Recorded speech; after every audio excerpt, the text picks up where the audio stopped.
어머니, 우리 집에 오세요.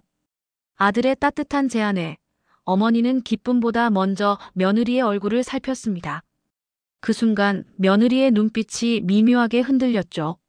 저도 모시고 싶은 마음은 있지만 사랑하는 가족이지만 같은 집에서 산다는 것.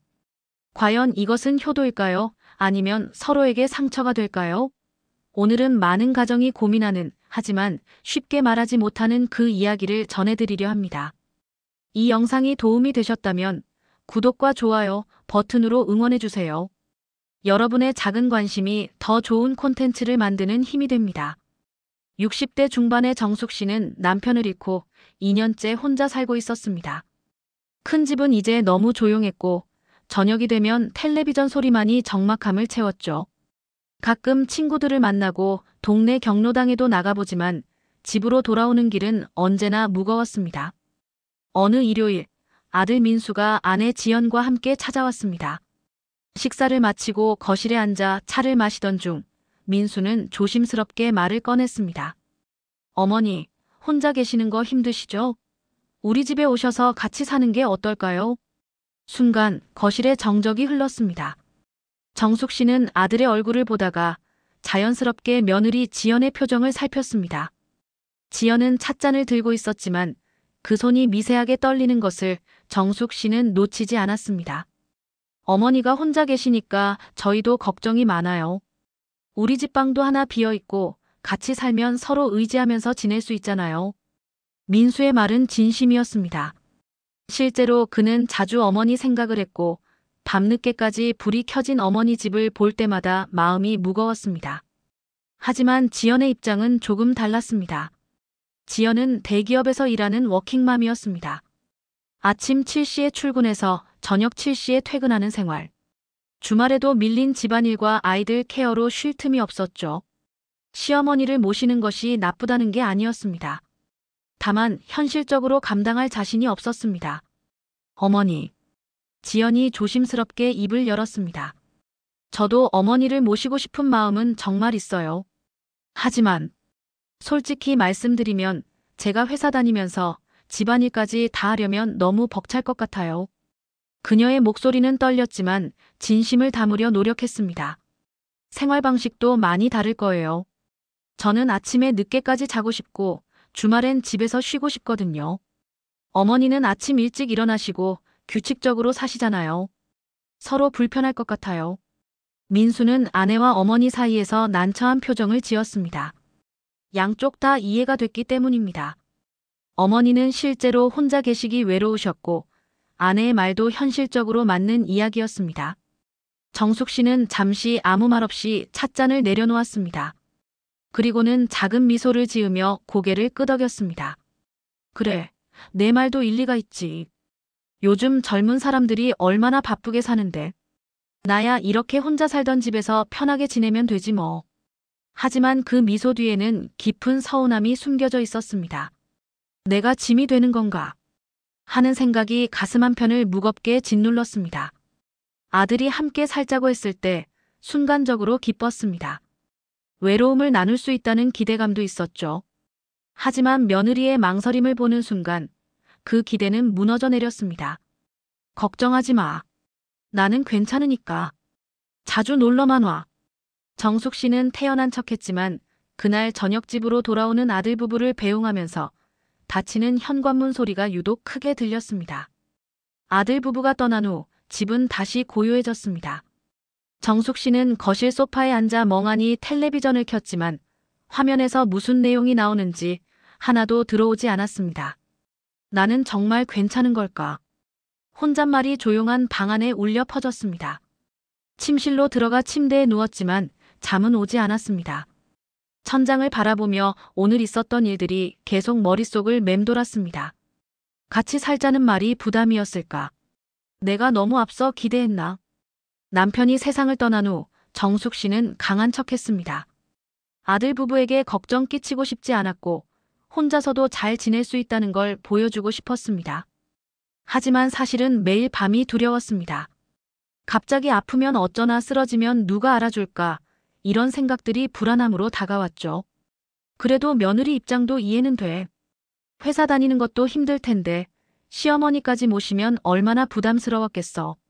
정숙 씨는 며느리를 원망하고 싶지 않았습니다. 지연은 착한 며느리였습니다. 명절 때마다 음식 준비를 열심히 도와주고 생일이면 꼭 선물을 챙겨주고 전화할 때마다 다정하게 대해주었죠. 다만 같이 사는 것과 가끔 만나는 것은 다른 문제였습니다. 내가 짐이 된 건가?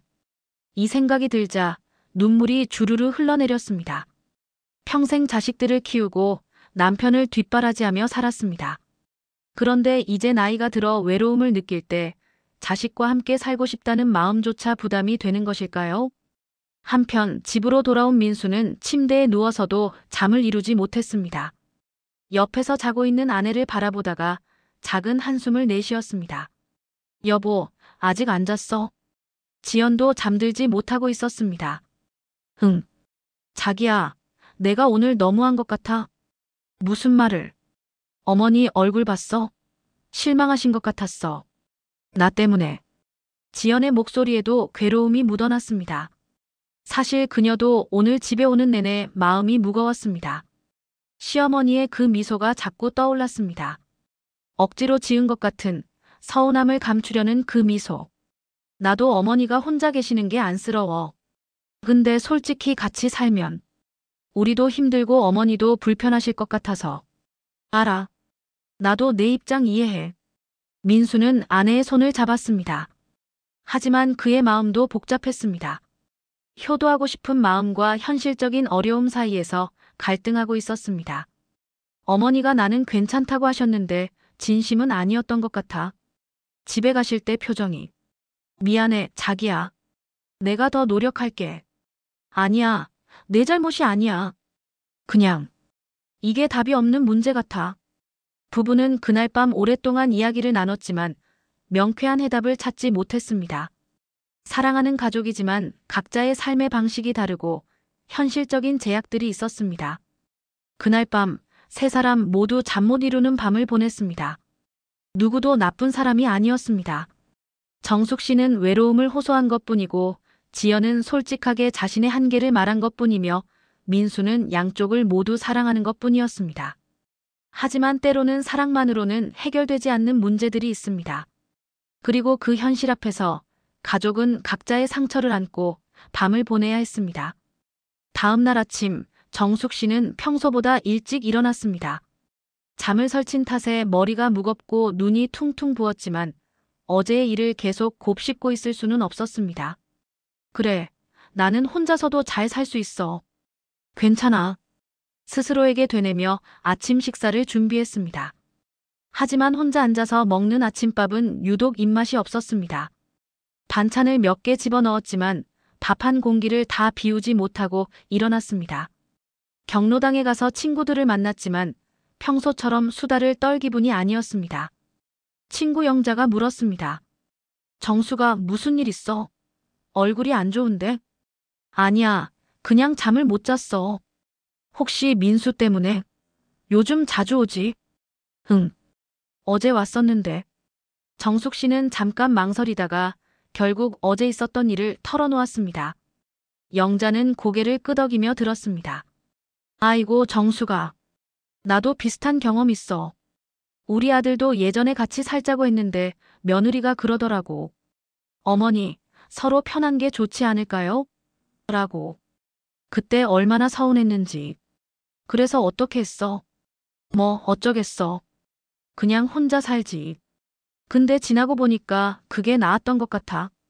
같이 살았으면 서로 스트레스 받고 사이만 나빠졌을 거야. 영자의 말에 정숙 씨는 복잡한 표정을 지었습니다. 머리로는 이해가 됐지만 가슴으로는 받아들여지지 않았습니다. 같은 시각 회사에 출근한 지연도 마음이 편치 않았습니다. 업무에 집중하려 했지만 자꾸만 어제 시어머니의 얼굴이 떠올랐습니다. 점심시간에 동료와 밥을 먹으면서 결국 고민을 털어놓았습니다. 선배, 시어머니랑 같이 살면 정말 힘들까요? 케이스 바이 케이스지. 근데 솔직히 쉽지 않아. 나도 친정 엄마랑 같이 살았는데 결국 1년 만에 따로 나갔거든. 왜요? 생활 패턴이 너무 달라. 엄마는 아침 6시에 일어나서 청소하고 요란하게 움직이시는데 나는 주말에 늦게까지 자고 싶잖아. 식사 시간도 맞추기 힘들고 작은 것들이 쌓이면서 스트레스가 되더라고. 그럼 어떻게 해야 하죠? 자주 찾아뵙고 관심 가져드리는 게 최선인 것 같아. 같이 안 살아도 효도할 수 있잖아. 지연은 고개를 끄덕였지만 여전히 죄책감이 들었습니다. 내가 너무 이기적인 건가? 하는 생각이 머릿속을 떠나지 않았습니다. 저녁에 민수와 통화를 했습니다. 여보, 어머니한테 전화 좀 해봐. 괜찮으신지 확인하고. 응, 알았어. 너무 걱정하지 마. 민수는 퇴근길에 어머니께 전화를 걸었습니다. 어머니, 점심은 드셨어요? 응, 먹었지. 너는? 저도 먹었어요. 어머니, 어제는 기분 상하신 거 아니죠? 무슨 소리야? 너희들이 너희 형편에 맞게 사는 게 당연하지. 나는 괜찮으니까 걱정하지 마. 목소리는 밝았지만 민수는 어머니가 억지로 괜찮은 척하고 있다는 걸 느낄 수 있었습니다. 그런데 어떻게 해야 할지 막막했습니다. 어머니, 주말에 갈게요. 맛있는 거 해드릴게요. 그래, 오너라. 엄마가 반찬 만들어 놓을게. 전화를 끊고 나서 민수는 한숨을 내쉬었습니다. 효도하고 싶은 마음은 간절했지만 현실적인 벽 앞에서 무력함을 느꼈습니다. 집에 돌아와 지연에게 말했습니다. 어머니가 괜찮다고 하시는데 목소리가 좀 힘없으셨어. 주말에 우리 함께 가자. 그리고 자주 찾아뵙는 걸로 하자. 그래, 그게 최선인 것 같아. 부부는 서로를 안아주었습니다. 완벽한 해답은 없었지만 최선을 다하기로 마음먹었습니다. 이렇게 세 사람은 각자의 자리에서 같은 고민을 했습니다. 정숙 씨는 외로움을 감내하기로 했고 지연은 죄책감을 안고 살기로 했으며 민수는 양쪽 사이에서 균형을 잡으려 노력하기로 했습니다. 누구 하나 나쁜 사람은 없었습니다. 다만 처한 상황이 달랐고 각자가 감당할 수 있는 것들이 달랐을 뿐입니다. 하지만 그 차이가 만들어낸 상처는 깊었고 쉽게 아물지 않았습니다. 일주일이 지났습니다. 정숙 씨는 이제 마음을 정리하기로 했습니다. 더 이상 서운해하거나 기대하지 않기로요. 대신 혼자서 즐겁게 살 수 있는 방법을 찾기로 했습니다. 경로당에 더 자주 나가기 시작했고 오랜만에 친구들과 짧은 여행도 다녀왔습니다. 동네 복지관에서 하는 요가 수업에도 등록했습니다. 처음에는 억지로 시작했지만 시간이 지나면서 조금씩 마음이 가벼워지는 걸 느꼈습니다. 그래, 나도 내 인생을 살아야지. 자식들 눈치만 보면서 살 순 없어. 어느 날 저녁 요가 수업을 마치고 집에 돌아오는 길에 꽃집을 발견했습니다. 예쁜 장미가 눈에 들어왔고 자신을 위해 꽃 한 다발을 샀습니다. 집에 와서 꽃을 화병에 꽂으니 거실이 한결 밝아 보였습니다. 이것도 나쁘지 않네. 스스로에게 미소를 지었습니다. 여전히 외로움은 있었지만 그것을 견딜 수 있는 방법들을 조금씩 찾아가고 있었습니다. 한편 민수와 지연은 매주 주말마다 어머니를 찾아뵙기로 약속했습니다. 그리고 단순히 방문하는 것을 넘어서 어머니와 함께 시간을 보낼 수 있는 활동들을 계획했습니다. 첫 번째 주말에는 근처 공원으로 산책을 나갔습니다. 가을 단풍이 곱게 물든 길을 걸으면서 세 사람은 오랜만에 편안한 대화를 나눴습니다. 어머니, 요즘 요가 하신다며요? 응, 복지관에서 하는데 생각보다 재밌더라. 몸도 좀 가벼워진 것 같고. 잘하셨네요. 건강이 제일 중요하죠. 지연도 자연스럽게 대화에 참여했습니다. 예전처럼 어색하거나 부담스럽지 않았습니다. 같이 살지 않기로 한 결정이 오히려 관계를 편하게 만들어준 것 같았습니다. 두 번째 주말에는 함께 장을 보러 갔습니다. 마트에서 어머니가 좋아하는 반찬 재료들을 골라드리고 필요한 생활용품들도 챙겨드렸습니다. 어머니, 이 이불 어때요? 따뜻하고 좋을 것 같은데. 아이고, 괜찮아. 있는 거 쓰면 되지. 아니에요. 이거 하나 사드리고 싶어요. 겨울에 따뜻하게 주무세요. 지연의 진심 어린 배려에 정숙 씨는 마음이 따뜻해졌습니다. 같이 살지 못해도 이렇게 챙겨주는구나 하는 생각이 들었습니다. 세 번째 주말에는 어머니 댁에서 함께 요리를 했습니다. 민수는 서툴지만 열심히 채소를 썰었고 지연은 어머니에게 요리 비법을 배웠습니다. 어머니, 이 나물 무침은 어떻게 만드는 거예요?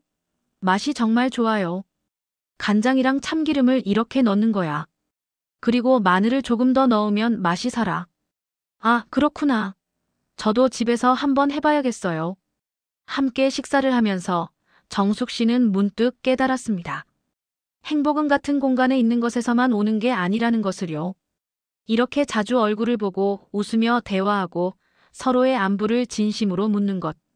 그것만으로도 충분히 따뜻할 수 있다는 것을. 네 번째 주말, 민수는 어머니께 작은 선물을 드렸습니다. 스마트폰으로 화상통화를 할 수 있도록 앱을 설치해드린 것입니다. 어머니, 이제 이걸로 저희 얼굴 보면서 통화할 수 있어요. 제가 가르쳐 드릴게요. 아이고, 내가 이런 거 할 수 있을까? 쉬워요. 여기 누르기만 하면 돼요. 정숙 씨는 처음에는 어려워했지만 몇 번 연습하니 금방 익숙해졌습니다. 그날 저녁 집에 혼자 있을 때 화상통화로 민수 부부와 이야기를 나눴습니다. 화면 너머로 보이는 두 사람의 얼굴이 신기하기도 하고 반갑기도 했습니다. 어머니, 잘 보여요? 그래, 잘 보인다. 너희 집 거실도 보이네. 다음엔 손주들도 보여드릴게요. 어머니 얼굴 보면 애들이 좋아할 거예요.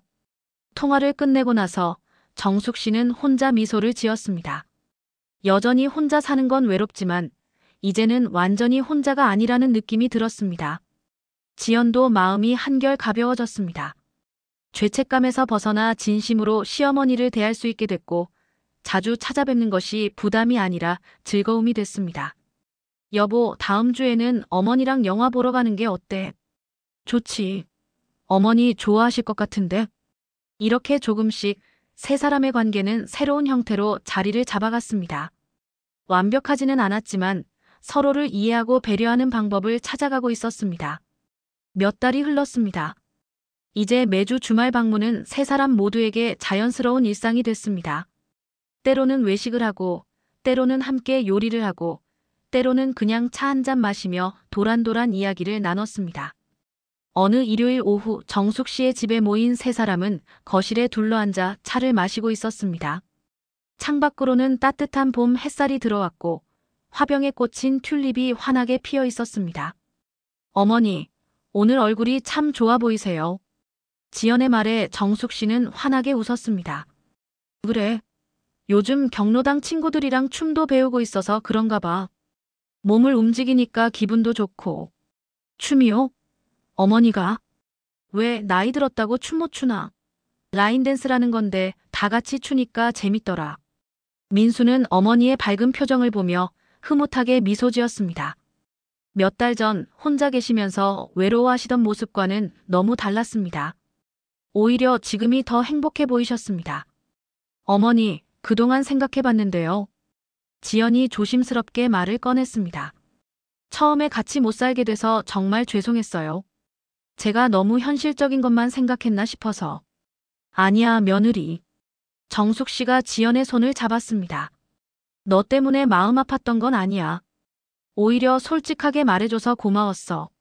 억지로 같이 살았으면 우리 모두 힘들었을 거야. 정말 그렇게 생각하세요? 그럼. 처음엔 서운했던 것도 사실이야. 근데 지나고 보니까 이게 더 좋더라고. 너희는 너희 생활을 편하게 하고 나는 내 방식대로 살고. 그러면서도 이렇게 자주 보니까 오히려 더 반갑고 좋아. 정숙 씨의 말은 진심이었습니다. 혼자 사는 것에 익숙해지면서 나름의 자유로움과 평화를 찾았습니다. 아침에 일어나는 시간도, 식사 시간도, TV 채널도 모두 자기 마음대로 할 수 있었죠. 그러면서도 외로울 땐 전화 한 통으로 아들 부부의 얼굴을 볼 수 있었고, 주말이면 따뜻한 시간을 함께 보낼 수 있었습니다. 사실은 말이야. 정숙 씨가 웃으며 털어놓았습니다. 같이 살면 내가 너희한테 간섭하고 싶어질 것 같았어. 밥은 먹었니? 외출할 땐 옷 따뜻하게 입어라. 이런 말 계속 할 것 같고. 그럼 너희도 답답하고 나도 서운하고 그랬을 거야. 민수가 웃으며 말했습니다. 어머니, 저도 솔직히 말씀드리면 같이 살면 제가 아내랑 어머니 사이에서 힘들었을 것 같아요. 양쪽 다 사랑하는데 의견이 다를 때마다 누구 편을 들어야 할지 모르겠더라고요. 그래, 내 말이 맞아. 어머니도 그런 거 다 알아. 그래서 이게 더 낫다는 거야. 지연이 눈물이 글썽이며 말했습니다. 어머니, 정말 고마워요. 이해해 주셔서. 며느리, 울지 마. 너도 고마워. 이렇게 자주 챙겨주고 진심으로 대해주니까. 세 사람은 서로를 바라보며 따뜻하게 미소 지었습니다. 완벽한 해답은 아니었지만 서로를 존중하고 이해하는 방법을 찾은 것입니다. 그나저나 어머니, 다음 달에 경로당에서 공연한다며요? 저희도 가도 돼요? 그럼 와야지. 어머니가 춤추는 거 보여줄게. 와, 기대되는데요? 영상 찍어서 가족 단톡방에 올릴게요. 아이고, 부끄러워라. 그래도 좋다. 그날 저녁 아들 부부를 배웅하며 정숙 씨는 현관 앞에 서 있었습니다. 몇 달 전과 똑같은 장면이었지만 느낌은 완전히 달랐습니다. 조심히 들어가. 다음 주에 또 보자. 네, 어머니. 전화 자주 할게요. 그래, 화상통화로 손주들 얼굴도 보여줘. 차가 멀어지는 걸 보면서도 정숙 씨의 마음은 따뜻했습니다. 닫히는 현관문 소리도 이제는 두렵거나 슬프지 않았습니다. 오히려 다음에 또 만날 수 있구나 하는 기대감이 들었습니다. 집 안으로 들어와 거실에 앉았습니다. 혼자였지만 외롭지 않았습니다. 테이블 위에는 아들 부부가 사다 준 과일이 놓여 있었고 냉장고에는 함께 만든 반찬들이 가득했습니다. 휴대폰을 보니 며느리가 보낸 메시지가 와 있었습니다. 어머니, 오늘도 즐거웠어요. 건강하세요. 사랑해요. 정숙 씨는 미소를 지으며 답장을 보냈습니다. 나도 좋았다. 너희도 건강해라. 사랑한다. 그리고 혼잣말로 중얼거렸습니다. 같이 살진 못해도 이렇게 웃는 얼굴로 만나면 되는 거지 뭐. 창밖을 보니 별들이 반짝이고 있었습니다. 더 이상 혼자라는 생각이 들지 않았습니다. 멀리 떨어져 있어도 마음으로는 연결되어 있다는 걸 알았으니까요. 차를 타고 집으로 가는 민수와 지연도 편안한 표정이었습니다. 여보, 오늘 어머니 정말 행복해 보이셨어. 그러게. 처음 걱정했던 것보다 훨씬 잘 지내시는 것 같아. 우리가 자주 찾아뵙는 것도 도움이 됐을까? 당연하지. 어머니가 얼마나 기다리시는데. 앞으로도 계속 이렇게 하자. 같이 못 살아도 자주 뵙고 챙겨드리는 거. 그래, 그게 우리가 할 수 있는 최선의 효도인 것 같아. 집에 도착해서도 두 사람의 대화는 계속됐습니다. 사실 나도 처음엔 같이 못 사는 게 불효하는 것 같아서 괴로웠어. 나도 그랬어. 죄책감 때문에 힘들었어. 근데 지금 보니까 같이 사는 게 능사가 아니더라고. 서로 존중하고 배려하면서 적당한 거리를 유지하는 게 더 건강한 관계인 것 같아. 맞아. 어머니도 그걸 아시는 것 같더라. 오히려 당신이 더 편하게 사시는 것 같아. 두 사람은 서로를 안아주었습니다. 완벽한 해답은 아니었지만 서로에게 맞는 최선의 방법을 찾은 것입니다. 며칠 후 정숙 씨는 경로당 친구들과 차를 마시며 이야기를 나눴습니다. 정수가 요즘 표정이 많이 밝아졌다. 그래, 나도 그런 것 같아. 아들이랑 며느리가 자주 오나 봐. 응, 매주 와. 같이 살진 않지만 이렇게 자주 보니까 더 좋더라. 부럽다. 우리 애들은 한 달에 한 번도 안 와. 자주 연락해봐. 먼저 다가가는 것도 중요해. 정숙 씨는 이제 다른 어르신들에게 조언도 해줄 수 있게 됐습니다. 자신의 경험을 통해 배운 지혜를 나누는 것이죠. 같이 산다고 해서 다 좋은 건 아니야. 오히려 따로 살면서 자주 만나는 게 서로에게 더 편할 수도 있어. 억지로 맞추려다가 사이만 나빠질 수도 있거든. 그래도 혼자 사는 게 외롭지 않아? 외롭지. 근데 그 외로움을 이기는 방법을 찾으면 돼. 나처럼 경로당도 나오고 춤도 배우고 친구들도 만나고. 그러다 보면 하루가 금방 가더라고. 친구들은 고개를 끄덕이며 정숙 씨의 말에 공감했습니다. 저녁이 되어 집으로 돌아온 정숙 씨는 휴대폰을 켰습니다. 민수에게서 화상통화 요청이 왔습니다. 어머니, 저희 지금 저녁 먹는 중인데 같이 드셔요. 화면에는 식탁에 앉은 민수 가족이 보였습니다. 손주들도 손을 흔들며 할머니 하고 외쳤습니다. 아이고, 우리 강아지들. 할머니 보고 싶었지? 네. 할머니 언제 와요? 다음 주에 갈게. 맛있는 거 해줄게. 와, 좋아요. 화면 너머로 가족들과 함께 저녁을 먹는 시간. 물리적으로는 떨어져 있었지만 마음만은 한 식탁에 모여 있는 것 같았습니다. 통화를 마치고 혼자 저녁을 먹으면서도 정숙 씨는 행복했습니다. 이제는 혼자 먹는 밥도 외롭지 않았습니다. 조금 전까지 가족들과 함께했던 따뜻한 시간이 마음속에 남아 있었으니까요. 식사를 마치고 설거지를 하면서 정숙 씨는 창밖을 바라봤습니다. 저 멀리 아들 부부가 사는 방향을 보며 생각했습니다. 같이 살지 못해도 괜찮아. 서로 사랑하고 존중하면 거리는 문제가 안 되는구나. 그날 밤 정숙 씨는 일기를 썼습니다. 최근에 시작한 습관이었습니다. 오늘도 좋은 하루였다. 아들 가족과 화상통화로 저녁을 함께했다. 손주들 얼굴 보니 기분이 좋다. 다음 주에 만날 생각을 하니 벌써 기대된다.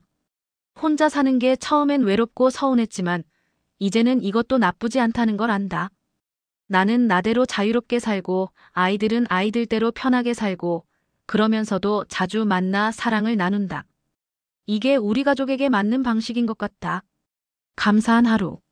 일기를 덮고 불을 끄며 정숙 씨는 편안하게 잠자리에 들었습니다. 더 이상 혼자라는 외로움에 눈물 흘리지 않았습니다. 그 대신 내일 만날 친구들 생각, 다음 주에 볼 가족들 생각을 하며 미소 지었습니다. 가족이란 무엇일까요? 같은 집에서 사는 것만이 가족일까요? 오늘 이야기를 통해 우리는 깨달았습니다. 가족은 물리적인 거리가 아니라 마음의 거리로 정의된다는 것을요. 같은 공간에 있어도 마음이 멀면 외로울 수 있고 떨어져 있어도 마음으로 연결되어 있으면 따뜻할 수 있습니다. 정숙 씨와 민수 가족은 완벽한 해답을 찾은 게 아닙니다. 다만 서로에게 맞는 최선의 방법을 찾았을 뿐입니다. 그리고 그 과정에서 진정한 가족애가 무엇인지 배웠습니다. 효도는 같이 사는 것만이 아닙니다. 자주 연락하고 관심을 가져주고 진심으로 대화하고 서로의 입장을 이해하려 노력하는 것. 그것도 충분히 아름다운 효도입니다. 여러분의 가족은 어떤 모습인가요? 혹시 같은 고민을 하고 계신가요? 중요한 건 정답을 찾는 것이 아니라 서로를 존중하고 이해하며 최선을 다하는 것입니다. 오늘 이야기가 여러분의 마음에 작은 위로가 되었길 바랍니다. 이 영상이 도움이 되셨다면 구독과 좋아요, 알림 설정까지 부탁드립니다. 여러분의 소중한 이야기도 댓글로 들려주세요. 다음에도 더 좋은 이야기로 찾아뵙겠습니다. 감사합니다.